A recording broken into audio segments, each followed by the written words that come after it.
here with Theresa Andersson. Why don't you tell us about yourself and how would you describe what you do? How would I describe what I do?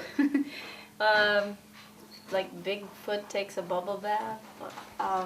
No, I do a one-woman show where I loop myself live every night, every time I play. And so I have this gigantic pedal board, 2-layered, a big white shag rug, drums, dulcimer, 2 microphones, a guitar, and a record player. And I use 2 loop pedal, 2 RC50s, and they're like my band. And so I operate this with my toes the whole time. And I create sort of a concoction of my New Orleans influences and my sort of Swedish background where I grew up.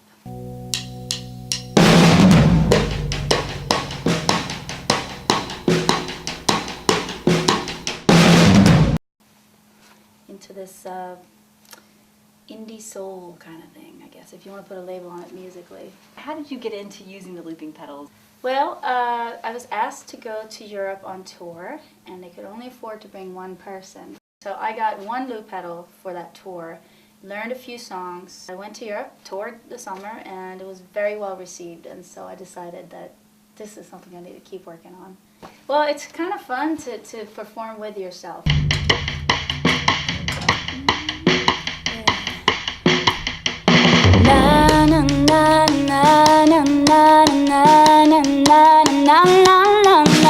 When I write the songs, though, I do not try to write them for the loop pedals. I just want to write music. And when I wrote Hummingbird Go, my record, I was not at all trying to fit the loop pedals, because as a matter of fact, I wasn't even thinking that I would be touring as a one-woman show. So I just wrote music. And then later, when the producer came in and we made the record, he wanted me to play everything, because that's how I demoed everything, and he liked it, so he said, let's just go with this.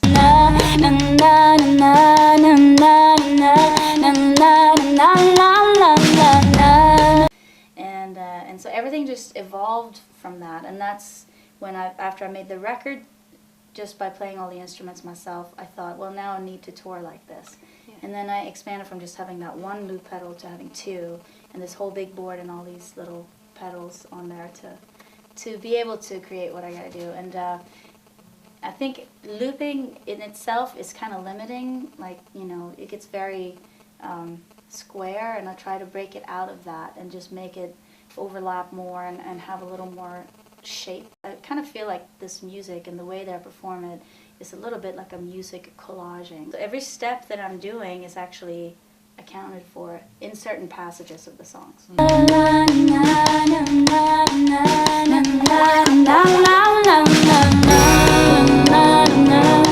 So yeah, there's a lot going on, and in the beginning when I did it, it took me a long time to transition between all the songs. But once I started getting more used to thinking in those terms, it started flowing more like music for me.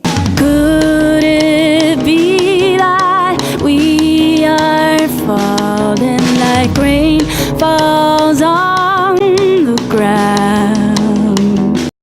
It was a big goal of mine to get beyond it feeling technical, because it is part of it is very technical, but I really wanted to feel like I wanted to feel free. Had a dream when I was younger, a vision on my tongue.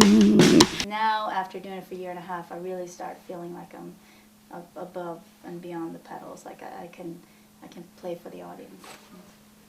And everywhere there's people saying I'm not the only one. No. I think of it a little bit like an electronic dance.